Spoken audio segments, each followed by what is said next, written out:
Hello, hello everyone, and welcome to LDM Radio Sports Talk, the show that talks about sports and other topics relatable to sports fans.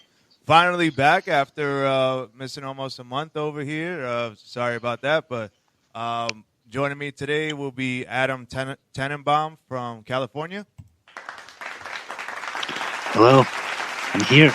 All right, let's rock and roll. So we've had a lot of interesting developments since our last show, but let's just focus on the here and the now. And we have NHL and NBA playoffs going on. So Adam, tell me what some of your views are with the NHL playoffs. We'll start with that first. NHL playoffs are on a pretty hot start so far. Some good games, some blowouts. Series are about to start wrapping up here at the first round. Only one series was a total wash with the Avalanche sweeping Nashville, but we have about, I think, 4 elimination games today. We got Carolina and Boston. We have the Leafs and Lightning, the Kings and Oilers, and the Blues and the Wild. Who do you think is going to stay home tonight, and who do you think is going to advance? Well, as far as my bracket goes, which I think every sports fan should fill out a bracket for their favorite teams. I do it for fun. I don't really care how it goes, and I usually go by emotion. So I already have the New York Rangers winning the Stanley Cup. So, but as far as tonight goes, I'm gonna say the Boston Bruins. I believe in them. I think that I still think that they can get out of this round, especially with the goaltender issues that the Carolina Hurricanes have had, unfortunately, because of a massive amount of injuries. But I can't go against the Boston Bruins. I think they're going to win tonight, and I think they're going to force a Game 7 back in Carolina. This series has been everyone who's had a home game has won. So the game's in Boston today. I see this one going 7 games. And as far as the Toronto Maple Leafs go, I also had them moving on into the next round because everybody has these jokes about the fact they can't get out of the first round. I think the last time they got out of the first round was 2004, if I'm not mistaken.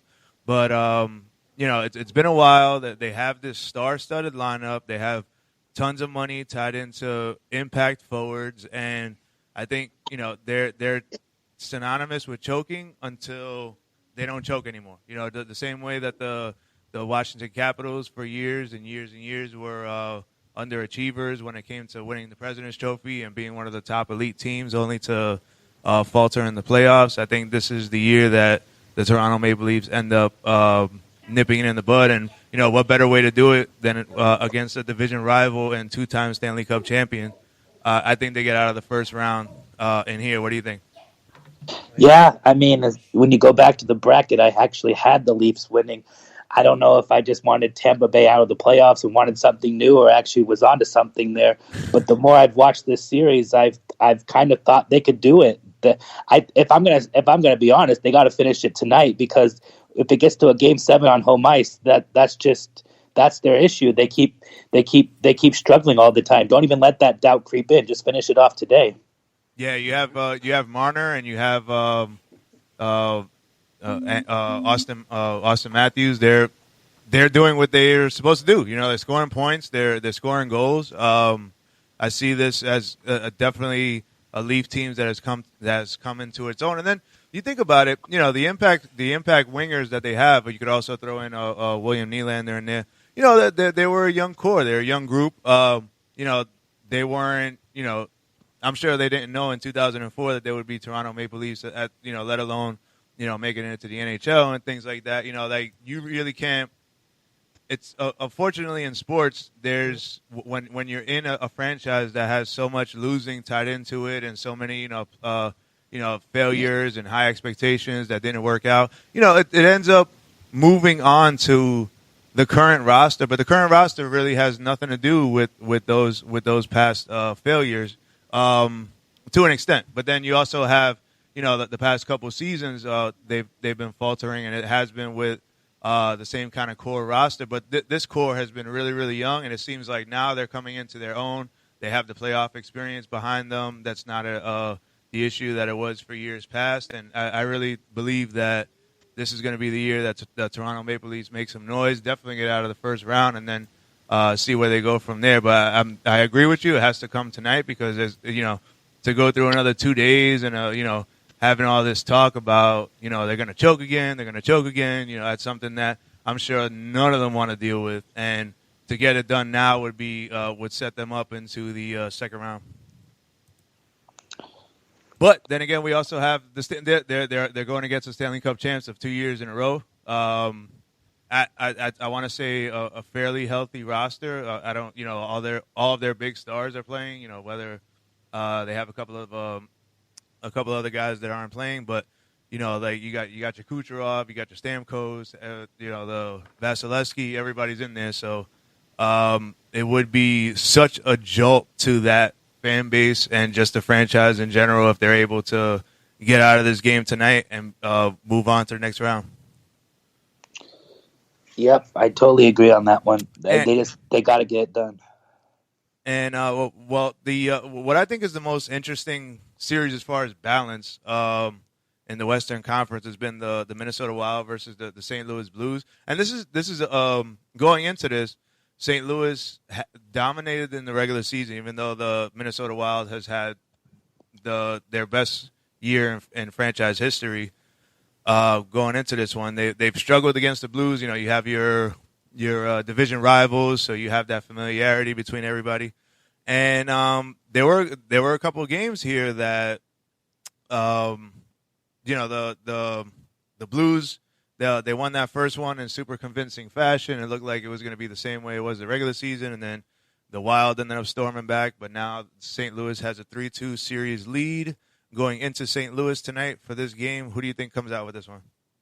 So the interesting storyline I saw this morning on this game was that the Wild are turning to former Ranger here, Cam Talbot, in net and benching Marc-Andre Fleury.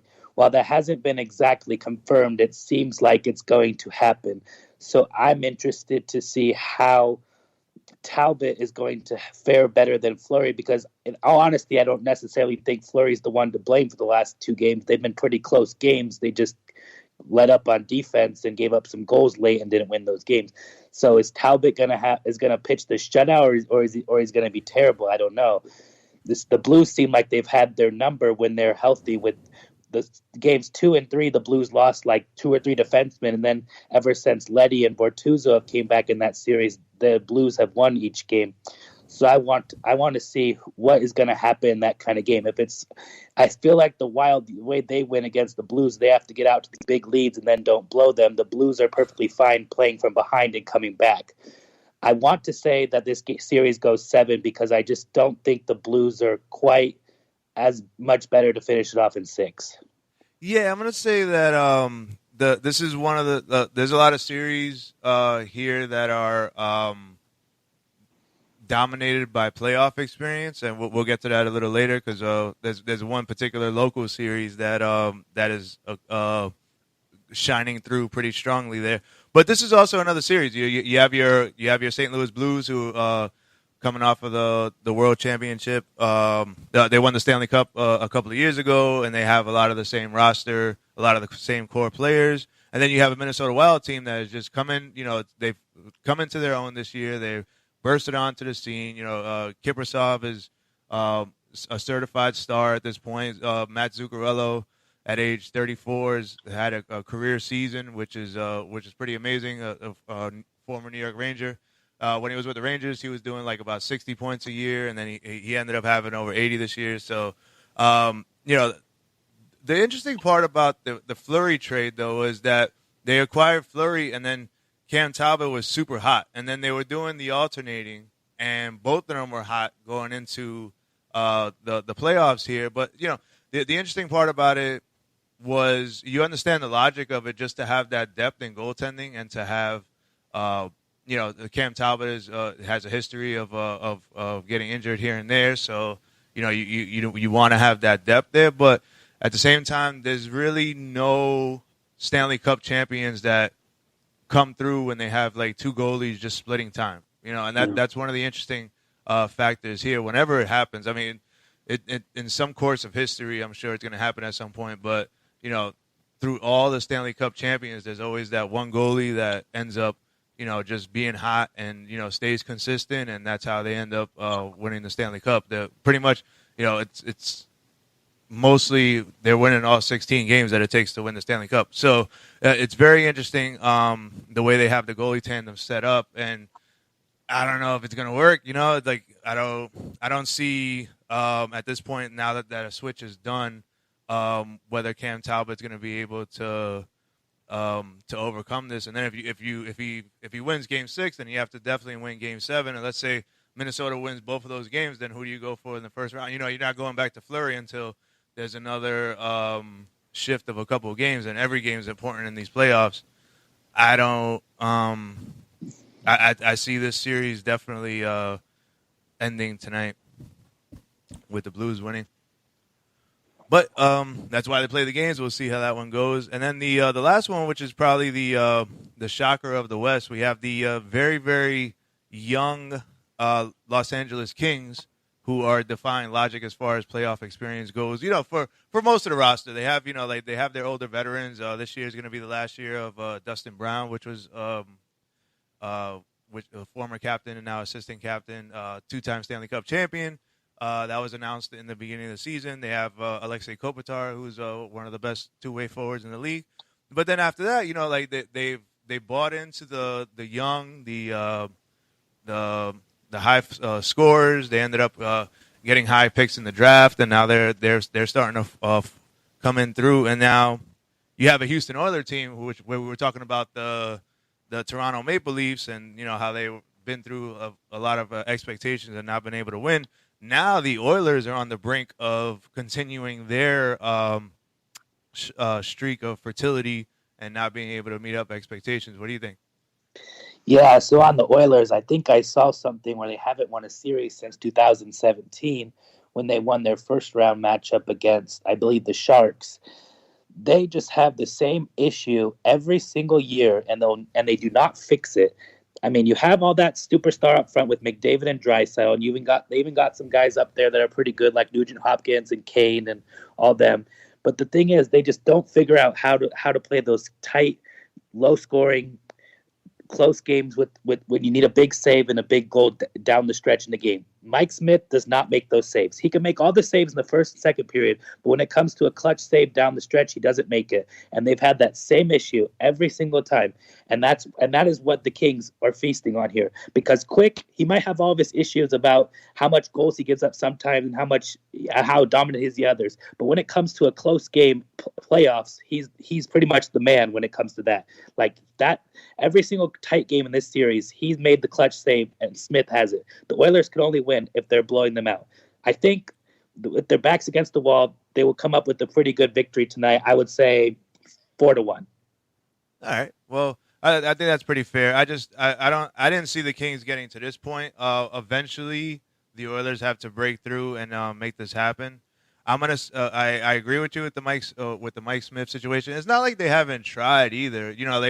They ended up trading Tyler Hall, who ended up being an MVP afterward, but injury riddled, a high lottery pick, ends up trading him for Adam Larson. Adam Larson is just your typical defensive defenseman. They made that trade because they had a ton of wingers, a ton of talented wingers, and they need defense. So they went that route. They went through Cam Talbot. They paid. They're currently paying Mikko Koskinen. They're paying him top dollar money, and now he's just a backup.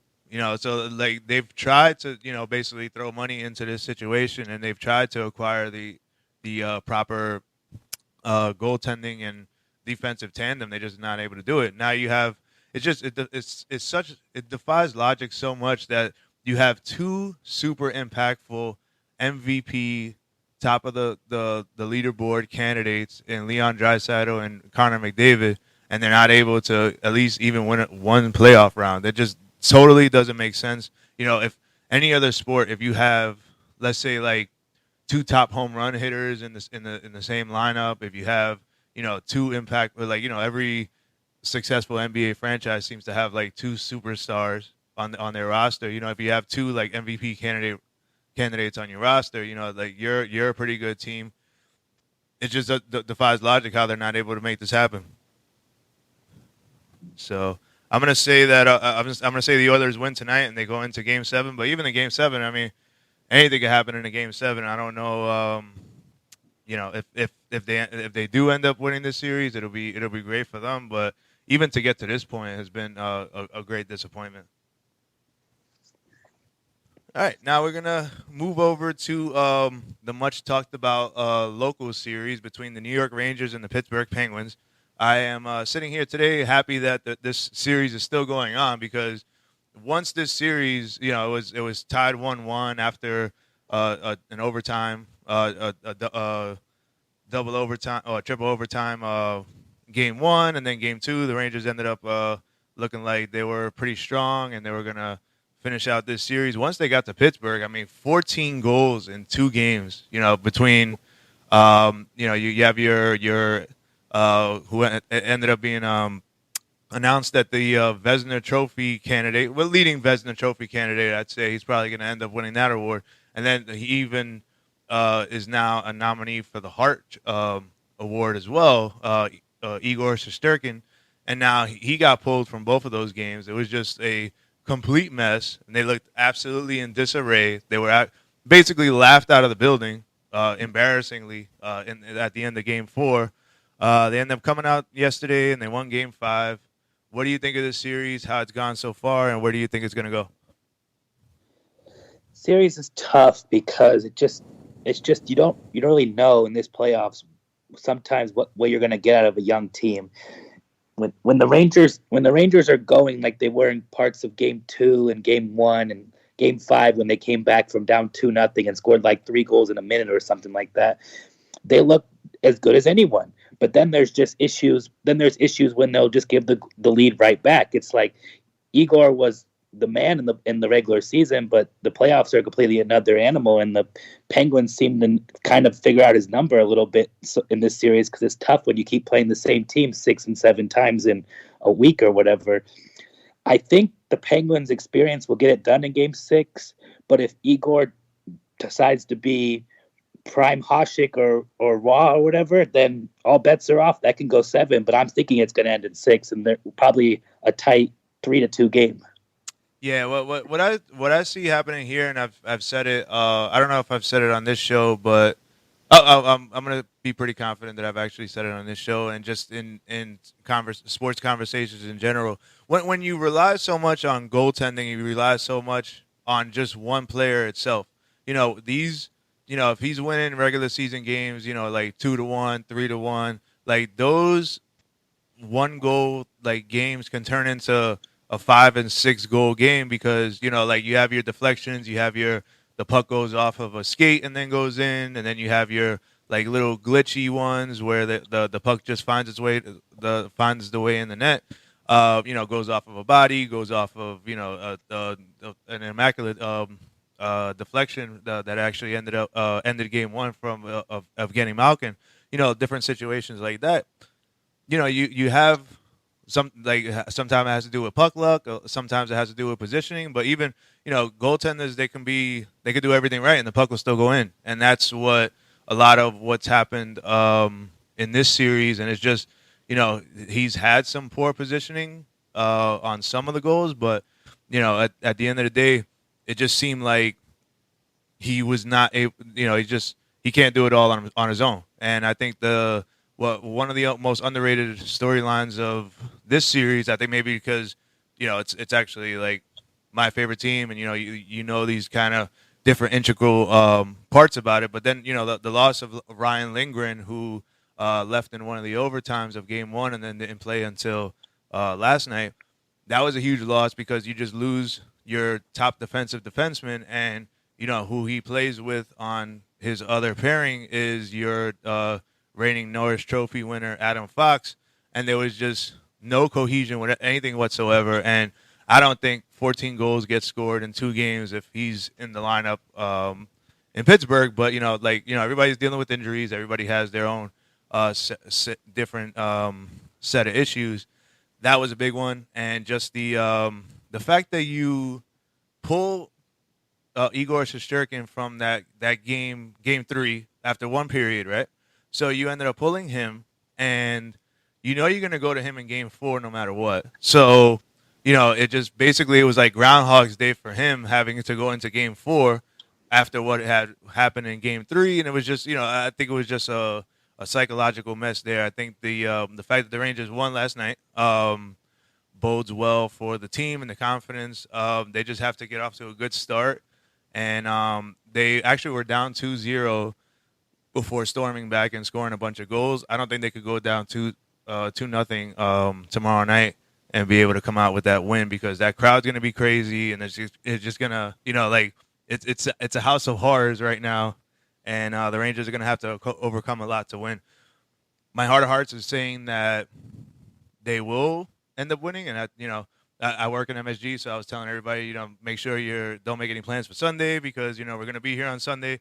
That is my heart of hearts. But as a realistic sports fan, I don't. It's gonna really, really, really gonna be hard for the New York Rangers to end up winning a game in Pittsburgh with how that all ended up happening, unfolding in those 2 games. So I don't know. It's gonna be a tough one. I certainly wouldn't bet on it. All right. Then we have our super playoff experience versus not that much playoff experience again in the Panthers versus Capitals series. What's your take on what's going on so far? We have Florida winning 3-2. They look like they struggled at times, and now they're looking like they can close out this series. The game is in Washington tomorrow night. What do you think is going to happen there? So that series is probably the one out of all the series I could look at that's probably confused me the most, just looking at it from a holistic perspective. I expected that series to kind of look like Nashville and Avalanche. I just thought the Panthers, the way they score so many goals this year, would just run right over the Caps. The Caps have a good roster, sure, but I don't think they get the goaltending that these other playoff teams get. Samsonov and Vanacek have like 900 save percentage. They're not saving that much. It's like I would have thought the goal scoring would have been early and often, but the Capitals have kind of figured out how to slow them down a bit and have turned some of those games into pretty low scoring. And at times the Panthers looked like they didn't even know what they were doing out there. For a team that has all these goals, they couldn't even score a power play goal in like 2 games. And then, I don't know, maybe something in game 5 just clicked for them, because they went down 3-0 and then boom, it's like they came right back and tied it up and took a lead. I want to say they're going to finish it off in 6, but if they start struggling and gripping their sticks a bit, this could go 7. Yeah, this is, that you can't put enough of a premium on playoff experience, and this is exactly the same situation that we talked about earlier in the show, where you have your Washington Capitals, you have a lot of playoff experience on that roster versus the Florida Panthers, who they just finished breaking through, much like the Minnesota Wild did, actually better than any other team this year, because they ended up winning the President's Trophy. But very, very young roster, aside from maybe Claude Giroux and a couple others. And if for them to go into Washington and win, that would be a huge statement for them going into the next round. But I don't know. You can't really. I wouldn't say that the Capitals are going to lay an egg here and just go down. I don't know. I think for the Panthers, if they can blow them out, then I think that's going to bode well for them. But if the Capitals end up winning this game, then I don't know if the Panthers are going to be able to overcome that. So, and then our last series that is still going on is the Flames and the Stars, which is I'd say maybe another surprising one that it's gotten to this point. A lot of us thought that the Flames would just roll over on the Stars, who were on the fringe of not making the playoffs for a while there, and then they ended up sneaking in. What do you think of this one? So this one is just your classic defensive battle. The Stars have been able to neutralize the Flames' goal scoring for the most part behind hot goaltending of Jake Ottinger and some of their defensive studs like Miro Heiskanen, Esa Lindell, and others. But the Stars, as I kind of saw in Game 5, once the Flames get going and break the dam a little bit, the Stars don't have the horses to keep going. They have about one good line, and they don't have much speed and offense past that. When they have guys like Sagan and Ben towards the end of their careers, they're just not the same guys they used to be, and they're just struggling to generate offense at that point. They're the classic team that hopes to win every game 2-1 or 1-0, and hope your goaltender saves 35 of 37 shots. I I think being home is going to energize them a bit in Game 6, but I want to say this one's over. Yeah, I'm going to agree with you on that one. I don't have much of I don't have much any other deep thoughts on that one. You do have the playoff experience with the Stars versus the Flames, who ended up missing the playoffs last year. Now I'm gonna go with the Stars on this one. I mean, I'm gonna go with the Flames on this one to close it out. I'm gonna say it doesn't happen tonight. I think it ends up going to a Game 7, but I think the Calgary ends up closing it out. So we're gonna go into the NBA in just a second, but I do want to mention one baseball tidbit that I saw earlier this week, which is pretty interesting. It's not very current right now, but it will be at some point. So this is the first time in history that, it was the first time in history that at any point in any season that the New York Yankees, the New York Mets, the Los Angeles Angels, and Los Angeles Dodgers were all in first place in their respective divisions. Right now, the Los Angeles Angels are in second place by one game, so that's going to be a seesaw battle all season. But what do you think about that and the significance of it? I thought that was pretty interesting when I saw it. I Someone asked me like when the season started what I thought when my World Series prediction would be, and I just threw this randomly out there, a bold prediction, and I thought why not a Yankee Met World Series, and then the way the season's gone, it's like maybe I was onto something. I don't know. Yeah, It's well, like you have the New York Yankees. They've gotten off to a fast start. They're not scoring a lot of runs, but they are pitching very extremely well. About all their five starters, they all have like 3 or under ERAs. It's pretty crazy. The amount of starting pitching, that's something that I didn't see coming.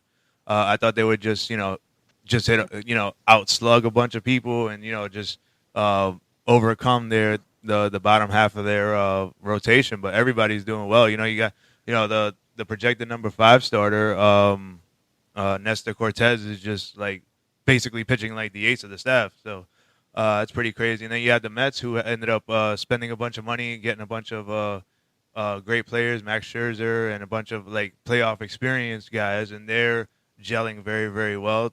That's I have to say the NL East is the weakest division of all the ones that we're mentioning right now. Because then you have the Dodgers, who are just perennial good, a good baseball team, and they're just continuing on with what they've been doing the past couple of years. And the Los Angeles Angels, who were a young up and coming team. They ended up having Mike Trout ended up missing practically all of last season, and now he's back, and like they're showing the fruits of their hard labor when it comes to spending money, because they've always been like, always seems like they end up winning July and with the free agency, and then when it comes to the season, they have big injuries, they have all these other issues that end up coming through. But now they're looking like the top team that they've been projecting to be the past couple of years. So I'd say it's pretty exciting in these big markets. What do you think? Yeah, I mean, they tell you can't win the season in April and May, but it sure doesn't hurt to get off to a hot start, because those injuries and everything else are going to catch up to you at some point. So if you could bank in the 600-700 baseball now, you only have to go 500, 520 the rest of the season, and you're going to win 90 plus games. So it doesn't hurt to get off of these fast starts and bank the wins while you can, especially when the weather starts getting a bit warmer, and the pitching won't be as easy to keep the ball in the ballpark with the summer weather and all that. Have to agree on that 100%. The ones who say that the first couple of months of baseball don't matter, those are the ones that just get off to the crappy starts and they have to have a rally cry. That's really what it is. But a lot of times, like the most successful ones are the ones that start off in the beginning of the year hot, and then they're able to maintain that more, and then not have to keep their foot on the gas or going all the way through to the season, because a lot of times when it gets the baseball is the longest season out of everything. So when you're able to rest guys and give them you know, you have a deep lineup, and those things like that really benefit you in the future more than somebody who's just continuing to play catch up all the time. So, all right. So we'll get into basketball. We have 4 series going on right now. The semifinal series. We have the Bucks and the Celtics. The Bucks are winning 3 games to 2. What do you think is going on there? So that was a big game 5 yesterday.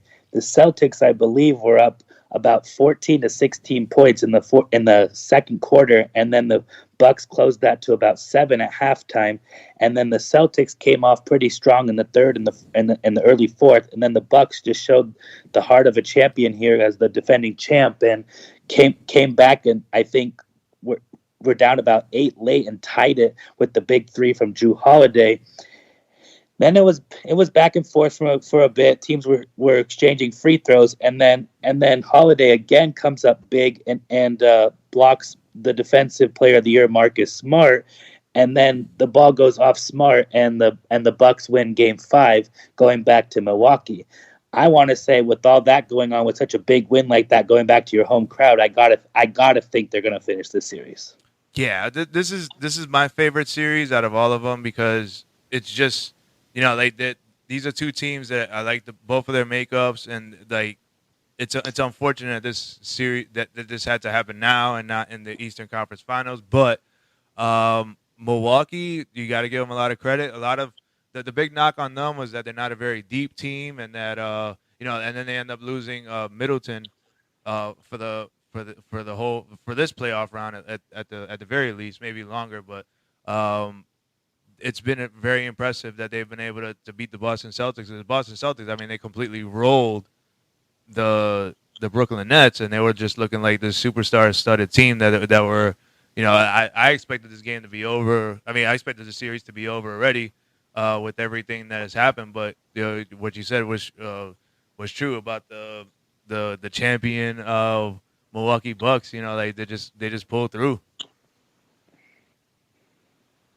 And I mean, if you look at it, like they're riding, like the 2 superstars they have left, and they're still playing great defense, and it's just I don't know, I fully expected the Celtics to roll over this as well, and then get ready for the Eastern Conference Finals, but they're gonna have to get to a Game 7 if they're gonna do that. Do you think it goes 7, or do you think Milwaukee's gonna end this? I gotta think it's over because just riding off that high of Game 5 back home in your home fans in Milwaukee, I gotta think that with their playoff experience the last few years, they'll finish it off. Yeah, it's gonna be a tough one for the Boston Celtics, and then we're gonna move over to the other series that's had a bit of controversy. So the Memphis Grizzlies end up staving off elimination for one more game, and they ended up winning Game 5 last night without Ja Morant, who ended up controversially going out with injury. What do you think that series and how it's going? That one was pretty crazy when I was looking at the score of that one yesterday. That was like a total bloodbath blowout without their best player, and you're just looking at that and you're just like, how is that even possible? I know they had a good record without him in the regular season, but that's the regular season. The playoffs are a completely another animal, and when you got Steph Curry and Klay Thompson and Draymond Green on the other end, they're not gonna take their foot off the gas in a Game 5. But Memphis just completely shot the doors off and just hit every single shot. These role players that don't get a lot of buzz with the stars around them just came to play. I know people are going to say it's easier to win the home game, and that's probably true. But they should get a lot of credit for that as well.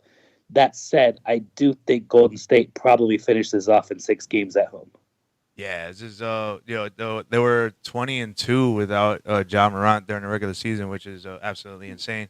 But you got to give the Grizzlies credit. They're just a homegrown team, and they're I don't see I don't see it going past Game 6 either. But that's why they play the games, and for somehow they were able to do really well without Ja Morant. And I think now it's just a rally cry. Especially with the way it happened with the Jordan Poole and grabbing the knee and stuff like that. So It's going to be, maybe they rally behind that and then they get to Game 7. If they get to Game 7 in their building, that would be. I'm actually rooting for that. I just want to see that happen. That's just that would just be a fun game to watch. And then on the Eastern side, we have the Miami Heat and the Philadelphia 76ers. Miami's up 3-2. What are your thoughts on that one? That one goes on tonight. So that one's another one of those series where the home team just seems to win everything. Miami goes up 2-0 on their home court, and then Philly gets game 3 and 4 in their home court in Philadelphia with the MVP runner-up Joel Embiid coming back with his face injury and all the other stuff he's got going on with his thumb and everything. And they looked like a pretty good team there. I think blowing the Heat out in Game 3, and pretty much I think they blew them out in Game 4 as well. It might have been close at the end. And then in Game 5, the Heat came right back and pretty much won convincingly there. Do I think the Sixers could come back and force a Game 7 tonight? It's tough. It's just you just don't know what kind of team the Sixers are going to be sometimes. I want to say we're going to see a Game 7 in this series, though. I'll put that down there. I think the most unfortunate dealings when it comes to the 76ers, looking at their team, looking at their roster, is just how polarizing James Harden has become. It seemed like he was very, in the beginning he was just, at the beginning of his career, and then with OKC, and then in Houston, he was just the man. Like, it seemed like he was just unflappable in any other situation. But now, it's now it seems like he's not getting along with Maxey too much, and it's just, just in the news for all the wrong reasons. Unfortunately, that's somebody who I root for, just hoping that, just he always brings his best, and he did not have a 40-point game at all in this season between the Brooklyn Nets and the Philadelphia 76ers. That being said, I think Miami's just going to win this game, and I think they're just going to finish this out already. I think the rally cry of Joel Embiid coming back, and if that guy just has a ton of heart, and it's just it's as much as I'm not supposed to like a Philadelphia team, their makeup is. You root for them just because of, how could you not root for a guy like Joel Embiid, who's, coming back from injuries, he's wearing a mask, he has a broken thumb, and, he's just trying to do the best he can to get through the season. Now, the Heat, the defense is just good. They're super deep. They have the playoff experience guys. I just, I don't see this going past tonight. As much as I wanted to, I don't see the 76ers winning this game. And then lastly, we have the Phoenix Suns and the Dallas Mavericks. Phoenix is winning this series 3-2. What do you think is going on? So Phoenix looked completely dominant in their home games, 1, 2, and 5. And then Dallas has just totally taken it to them on their home court. The Suns have been really good at closeout games. They did a similar thing against the Pelicans last round, and they kind of just took it to them in New Orleans to finish off that one in 6. I'm gonna think that they're gonna want to, with Chris Paul and all those veterans they got there with the same experience they went all the way last year, losing in the finals. I'm gonna say that they're gonna finish off tonight in 6. Yeah, this is there's one thing to be said about the home court. They say that the role players are they play better at home than on the road. In basketball, I always found it just baffling from the point that everything is the same. There's always the same dynamics. When you have a home team versus a road team in baseball, you have the last licks for baseball, so that's an advantage there. Even in hockey, you have your face-offs. Where the home team is, they get to put their last players on the ice before the visiting team does, so you have that bit of a matchup edge there. But in basketball, I mean, there's no significant difference in any kind of rules or anything. Like, everything is all the same for everybody except for crowd noise. That's the only thing that's different. I'll never understand how it's such drastically different between the home teams and the road teams, and why teams perform better at home. Like you would think that they would just be able to get through anything, but I don't know. I think the Phoenix Suns end up taking this game. But what do you think about the whole aspect of the home court versus non-home court? I can't say I disagree with you too much when you broke that down like that. I mean, it really is the same thing. It's the basket, the floor, the court, and all that is pretty clear cut the same. I mean, like you said, in hockey, you get changes and face offs. You even get kind of in different arenas. You get different boards and how they kind of react. Home teams know how the boards come, how the puck comes off their boards a little bit, and all those kind of things, and different stanchion areas and all that kind of stuff.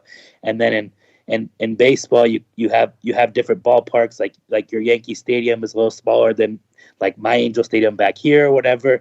But like basketball, it's like they're pretty much the same. Some arenas, the court might be slightly the fans might be a little closer. I could imagine a place like Denver or Utah where there's a little elevation. I can imagine that being a little tougher if you're not used to the environment. But I can't really imagine why they struggle so much on the road, other than the fact maybe they're just not. They're on the road and traveling and didn't have a good night's sleep in their own bed or something. I don't know. Yeah, it's very very weird how that works out. Just all the measurements are the same. It's just well, I mean, there could be different arenas that have like different sight lines. Maybe that's something that could be something there, but I don't know. It's just I always found it very weird how that all shakes out. But all right, so that does it for our show this week. Thank you very much, Adam, for stopping by. No problem. Thanks for having me. Had a great time. All right, and we'll be back next week. My name is Alfonso Caldero, LDM Radio Sports Talk.